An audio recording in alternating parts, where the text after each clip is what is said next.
नमस्ते बच्चों, मैं अर्जुन प्रताप सिंह राणा ज्ञान केंद्र स्कूल द्वारा आयोजित इस ई लर्निंग कक्षा में आपका स्वागत करता हूं। ये वीडियो कक्षा 10वीं हिंदी लोक भारती के लिए है। इस पाठ का नाम वाह रे हमदर्द और रचनाकार हैं घनश्याम अग्रवाल। बच्चों, इन निर्देशों का पालन कीजिए जो यहाँ पे लिखे गए हैं ताकि आपको किसी तरह की परेशानी ना हो। घनश्याम अग्रवाल, इनका जन्म 1942 अकोला महाराष्ट्र में हुआ था। वाह रे हमदर्द इस हास्य व्यंग्य निबंध के ये रचनाकार हैं। बच्चों, इनका परिचय ये है कि ये इनकी रुचि अध्ययन काल से ही लेखन में विकसित हुई। मतलब जब पढ़ने लिखने की उनकी उम्र थी तब से ही ये इन्होंने अपना लेखन कार्य भी शुरू कर दिया था, लेखक बन गए थे।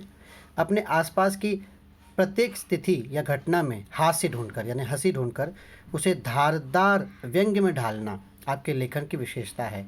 आप अखिल भारतीय मंचों पर हास्य व्यंग्य कवि के रूप में लोकप्रिय, एक अच्छे लोकप्रिय कवि भी हैं और अपने आसपास के वातावरण में जो परिस्थिति होती है उस पर हास्य पैदा करना, उसको अच्छी तरीके से प्रस्तुत करके लोगों को हंसाना, गुदगुनाना, ये इनका एक विशेष कार्य रहा है। और यहाँ पर भी जो पाठ इन्होंने दिया है, जिस पाठ में हम बात करने जा रहे हैं, ये एक हास्य व्यंग्य निबंध है और इसका नाम है वाह रे हमदर्द। बच्चों, इसके पहले कि मैं आगे बढ़ूँ, मैं इससे संबंधित एक भूमिका आपको दे दूं। ये जो हास्य व्यंग्य निबंध है उसमें लेखक ने दुर्घटना के माध्यम से विनोद यानी हंसी मजाक को बड़े ही रोचक ढंग से व्यक्त किया है। हमदर्दी भी कभी कभी किस तरह पीड़ादायी बन जाती है वह बहुत ही सुंदर तरीके से दर्शाया गया है। हमदर्दी मतलब सहानुभूति, सिंपैथी, सुख दुख बांटना। अब होता क्या है बच्चों, जब कई बार हमारे साथ या हमारे जान पहचान वालों के साथ, किसी के साथ भी जब दुर्घटना होती है तो अगर उसे अस्पताल में भर्ती कराया जाए तो उसे मिलने वाले कई लोग आते हैं। दोस्त होते हैं, साथ में काम करने वाले लोग होते हैं, पड़ोसी होते हैं, जान पहचान के लोग होते हैं। तो ये सब आकर अस्पताल में उनसे मुलाकात करते हैं। तो इसमें कुछ लोग अच्छे होते हैं। ये अस्पताल में इलाज के लिए भर्ती हुए मरीज को देखने जाने की जो परंपरा है समाज में प्राचीन काल से चली आ रही है। इससे मरीज को खुशी मिलती है, कुछ समय के लिए उसका ध्यान भी अपने कष्ट से हट जाता है। परंतु कुछ मिलने वाले ऐसे होते हैं जो मरीज के लिए परेशानी का कारण बन जाते हैं। तो इस हास्य व्यंग्य निबंध में लेखक ने दुर्घटना के माध्यम से ऐसी ही एक स्थिति का चित्रण किया है। निबंध में जहाँ एक और समाज में विद्यमान परोपकार की भावना पर प्रकाश डाला गया है, वहीं दूसरी तरफ से बड़े रोचक ढंग से हमदर्द लोगों की मानसिकता को भी चित्रित किया गया है। कभी कभी हमदर्दी भी रोगी की मानसिक पीड़ा का कारण बन जाती है। तो बच्चों, हम शुरू करते हैं वाह रे हमदर्द। उस दिन जब मैं पूंजीवादी अर्थव्यवस्था पर भाषण सुनकर आ रहा था तो सामने से एक कार आ रही थी।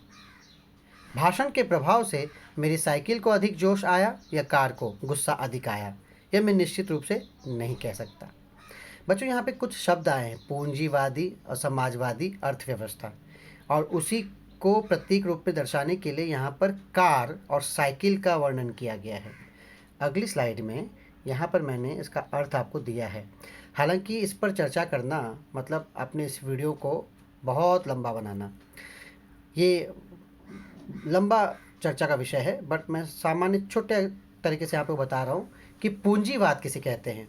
पूंजीवाद जिसे आप अंग्रेजी में कैपिटलिज्म कहते हैं, सामान्यतः ये उस आर्थिक प्रणाली या इकोनॉमिक सिस्टम या तंत्र को कहते हैं जिसमें उत्पादन के साधन पर यानी प्रोडक्शन के मीडियम पर निजी स्वामित्व होता है, प्राइवेट ओनरशिप होती है।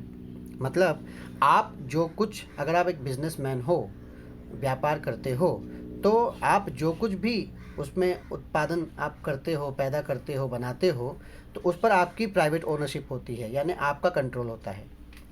लेकिन समाजवाद एक सोशलिज्म है, एक आर्थिक सामाजिक दर्शन है, इकोनॉमिक सोशल फिलॉसफी है, जिसके समाजवादी व्यवस्था में धन संपत्ति का स्वामित्व यानी धन संपत्ति जो कुछ है उसका मालिकाना हक या वितरण यानी डिस्ट्रीब्यूशन, ये जो है समाज के नियंत्रण में होता है। समाज या आप कह सकते हैं सरकार के नियंत्रण में, यानी इसको सरकार कंट्रोल करती है। मतलब चीज़ों पे आपका अधिकार हो सकता है लेकिन कंट्रोल जो है सरकार का होता है, उनके आधार पर ही आपको चलना पड़ता है। अर्थव्यवस्था यानी उत्पादन, प्रोडक्शन, वितरण, डिस्ट्रीब्यूशन और खपत यानी कंजप्शन की एक सामाजिक व्यवस्था है। तो अब कार क्या है, यहाँ पर कार है पूंजीवादी व्यवस्था का प्रतीक और साइकिल है समाजवादी व्यवस्था का प्रतीक, यानी गरीबों का, कार अमीरों का, इस तरह से। तो जब लेखक इसका भाषण सुनते आ रहे थे तो सामने से कार आ गई, ये साइकिल पर थे, दोनों में भिड़ंत हो गई और एक्सीडेंट हो गया। किंतु मेरी साइकिल और वह कार जब करीब आए तो विरोधियों की तरह एक दूसरे को घृणा की नज़रों से देखते हुए आपस में जा भिड़े। यानी एक पूंजी अर्थव्यवस्था को मानने वाला है और एक समाजवादी अर्थव्यवस्था को मानने वाला, दोनों में भिड़ंत हो गई, लड़ाई हो गई। मैंने खामखा पूंजीवाद और समाजवाद के झगड़े में टांग अड़ाई। चूँकि लेखक बैठे थे उस पर साइकिल में, तो उनकी टांग अड़ गई और फलस्वरूप इसलिए मेरी टांग टूट गई। दुर्घटना के बाद आज भी इंसानियत कायम है, यह सिद्ध करने के लिए कुछ लोग मेरी तरफ दौड़े। आप जानते हैं बच्चों, आजकल क्या होता है, दुर्घटना हो जाती है तो कुछ लोग मोबाइल से वीडियो बनाने लग जाते हैं, बजाय किसी की मदद करने, उसको अस्पताल पहुंचाने के। आजकल लोग वीडियो बनाने में लगे हुए होते हैं। लेकिन लेखक शायद किस्मत वाले हैं, यानी परोपकार अभी भी ज़िंदा है कि जब उनकी दुर्घटना हुई, उनका एक्सीडेंट हो गया, तो लोग उनकी तरफ बढ़े, वीडियो खींचने के लिए नहीं, उन्हें अस्पताल पहुँचाने के लिए, और समय पर उन्हें अस्पताल पहुँचाया जा सका। आँख खुली तो मैंने अपने आप को एक बिस्तर पर पाया। इर्द गिर्द कुछ परिचित अपरिचित चेहरे खड़े थे।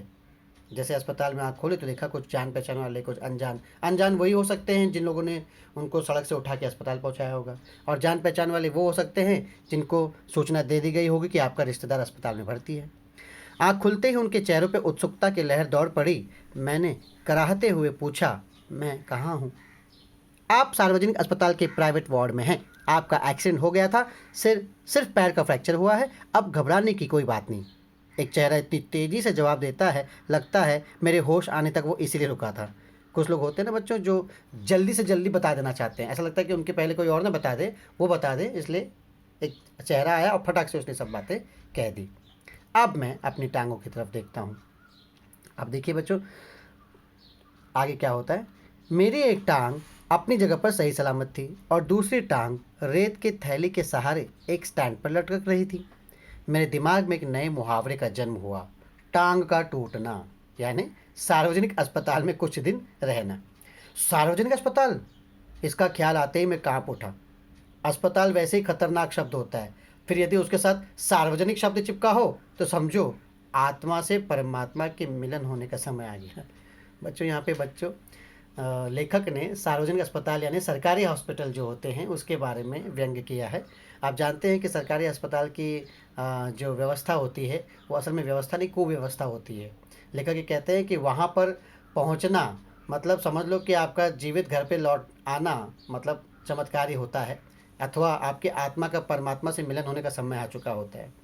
असल में होता क्या है बच्चों, आप जानते हैं कि निजी अस्पताल होते हैं, प्राइवेट हॉस्पिटल और सरकारी हॉस्पिटल, लेकिन देश के आधे से अधिक गरीब जनता जो है वो सार्वजनिक अस्पतालों में यानी सरकारी अस्पतालों पर निर्भर है। पर इन अस्पतालों की हालत बहुत दयनीय है। इन अस्पतालों के एक्सरे आदि मशीनों को कोई ठिकाना नहीं। गरीबों को वहाँ इलाज के स्थान पर तकलीफ होती है। सार्वजनिक अस्पताल में जाओ तो समय पर डॉक्टर नहीं मिलते, और डॉक्टर मिल गया तो समय पर दवाई नहीं मिलती, और इसलिए मरीजों को महंगे दामों पर बाहर से दवाई खरीदनी पड़ती है। अब जब डॉक्टर ही नहीं होगा बच्चों, तो बताइए इलाज कैसे होगा? इंसान वहाँ बचेगा कि मरेगा? इसके अलावा डॉक्टर के साथ साथ अस्पताल के कर्मचारियों का जो व्यवहार होता है वो भी बहुत ख़राब होता है। इसलिए ज़्यादा से ज़्यादा लोग, अगर थोड़ी भी उनके पास पूंजी है, पैसा है, तो वो प्राइवेट अस्पताल में जाना प्रेफर करते हैं। ऐसे में इन अस्पतालों में मरीज़ का ढंग से इलाज नहीं हो पाता, इसलिए ऐसे अस्पतालों में लोग जाने से कतराते हैं। तो लेखक भी काँप गया, कहा मैं सरकारी अस्पताल में हूँ। अब मुझे यूँ लगा कि मेरी टांग टूटना एक घटना है और सार्वजनिक अस्पताल में भर्ती होना दुर्घटना की घटना। मतलब टांग टूटना नॉर्मल बात थी, बट अब मैं अस्पताल में, वो भी सरकारी अस्पताल में भर्ती हुआ हूँ, ये बड़ी दुर्घटना होने वाली मेरे साथ या हो गई है। टांग से ज़्यादा फिक्र मुझे उन लोगों की हुई जो हमदर्दी जताने मुझसे मिलने आए। ये मिलने जुलने वाले कई बार इतने अधिक आते हैं और कभी कभी इतना परेशान करते हैं कि मरीज़ का आराम हराम हो जाता है, जिसकी मरीज़ को खास ज़रूरत होती है। बच्चों आप तो जानती हैं सॉरी आप जानती हैं कि अस्पताल में मरीज़ को आराम मिलना बहुत ज़रूरी होता है, लेकिन वक्त बेवक्त किसी भी वक्त, और जब मरीज़ से मिलने के लिए लोगों का आने का तांता लगा रहता है तो मरीज़ को सच में आराम नहीं मिलता। जनरल वार्ड का तो एक नियम होता है कि आप मरीज़ को एक निश्चित समय पर आकर तकलीफ़ दे सकते हैं। जनरल वार्ड जहाँ पे सभी लोग एक साथ भर्ती रहते हैं, सभी जो मरीज़ होते हैं, तो वो जनरल वार्ड है। तो वहाँ पे एक निश्चित समय यानी सुबह 2 घंटे या शाम को 1 घंटा ऐसे मिलने का वक्त दिया जाता है। परंतु प्राइवेट वार्ड मतलब या आपका खरीदा हुआ एक वार्ड जिस पे आप और आपके अलावा खाली आपका रिश्तेदार रह सकता है, एक कमरा समझ लो आप। किंतु प्राइवेट वार्ड यह तो एक खुला निमंत्रण है कि हे मेरे परिचितों, रिश्तेदारों, मित्रों, आओ, जब जी चाहो आओ, चाहे जितनी देर रुको, समय का कोई बंधन नहीं, अपने सारे बदले लेने का यही वक्त है। प्राइवेट वार्ड में आप किसी वक्त मिलने जा सकते हैं, क्योंकि वो आपका खुद का कमरा होता है जो आप खरीद चुके होते हैं या उसका आप अब कीमत भर रहे होते हैं। बदले का बदला और हमदर्दी की हमदर्दी। मिलने वालों को ख्याल आते ही मुझे लगा मेरी दूसरी टांग भी अब टूट गई। अब लेखक को लगा कि अब सब मिलने आएंगे, पूछेंगे, सबको बताते बताते परेशानी होगी। मुझसे मिलने के लिए सबसे पहले वे लोग आए जिनकी टांग या कुछ और टूटने पर मैं कभी उनसे मिलने गया था। मानो वे इसी दिन का इंतज़ार कर रहे थे कि कब मेरी टांग टूटे और कब वे अपना एहसान चुकाएं। बच्चों, ऐसा है कि जब लेखक की आज खुद अपनी टांग टूट गई है, तब लेखक को इस बात का एहसास हो रहा है कि जब किसी और के साथ ऐसा हुआ था तो मैंने भी तो वही कुछ किया था, मैं भी तो उससे मिलने गया था, मैंने भी तो इस बात का ध्यान रखा था कि उसे आराम मिलना ज़रूरी है। अब देखो बच्चों, ऐसे में धर्म संकट हो जाता है। सोचते हैं मिलने जाएं कि नहीं जाएं। मिलने जाओ तो मरीज़ को तकलीफ हो सकती है, और मिलने न जाओ तो मरीज़ सोचेगा कि मुझसे मेरा दोस्त मिलने नहीं आया। इसीलिए मिलने जाओ, बट आप इस बात का ध्यान रखो कि मरीज़ को किसी वजह से आपकी किसी भी हरकत से तकलीफ़ ना हो। खैर, तो मानो वे उसी दिन का इंतज़ार कर रहे थे कब मेरी टांग टूटे और कब वे अपना एहसान चुकाएं। इनकी हमदर्दी में यह बात खास छिपी रहती है कि देख बेटा, वक्त सब पर आता है। एक दिन तू आया था मिलने, आज हम आ रहे हैं। दर्द के मारे एक तो मरीज़ को वैसे ही नींद नहीं आती, यदि थोड़ी बहुत आ जाए तो मिलने वाले जगा देते हैं। खासकर वे लोग जो सिर्फ औपचारिकता निभाने आते हैं। औपचारिकता नहीं, दिखावा, यानी बताने कि देखो मैं तुमसे मिलने आया था। इन्हें मरीज़ से हमदर्दी नहीं होती, ये सिर्फ सूरत दिखाने आते हैं। ऐसे में एक दिन मैंने तय किया कि आज कोई भी आए, मैं आँख नहीं खोलूँगा, चुपचाप पड़ा सोया रहूँगा। ऑफिस के बड़े बाबू आए और मुझे सोया जानकर वापस जाने के बजाय वे सोचने लगे कि यदि मैंने उन्हें नहीं देखा तो कैसे पता चलेगा कि मिलने आए थे। अब बड़े बाबू आए हैं, लेखक सोने की एक्टिंग कर रहा है या सोना चाहता, जागना नहीं चाहता, लेकिन बड़े बाबू को बताना है कि मैं आया हूँ। बिना मिले चले गए तो कैसे बताएंगे, या मरीज़ कैसे जानेगा मिलने आया था। तो उन्होंने क्या किया, अतः उन्होंने मुझे धीरे धीरे हिलाना शुरू किया। फिर भी जब आंखें नहीं खुली तो उन्होंने मेरी टांग के टूटे हिस्से को ज़ोर से दबाया। देखो, मरीज़ को जगाया जा रहा है, वो भी उस जगह पे दर्द देकर जहाँ पे चोट लगी है। मैंने दर्द के मारे कुछ चीखते हुए जब आँख खोली तो वो मुस्कुराते हुए बोले, कहिए अब दर्द कैसा है। देखो, दर्द देखकर पूछ रहे हैं दर्द कैसा है। बच्चों, ये हास्य व्यंग्य निबंध जो है काफ़ी बड़ा है।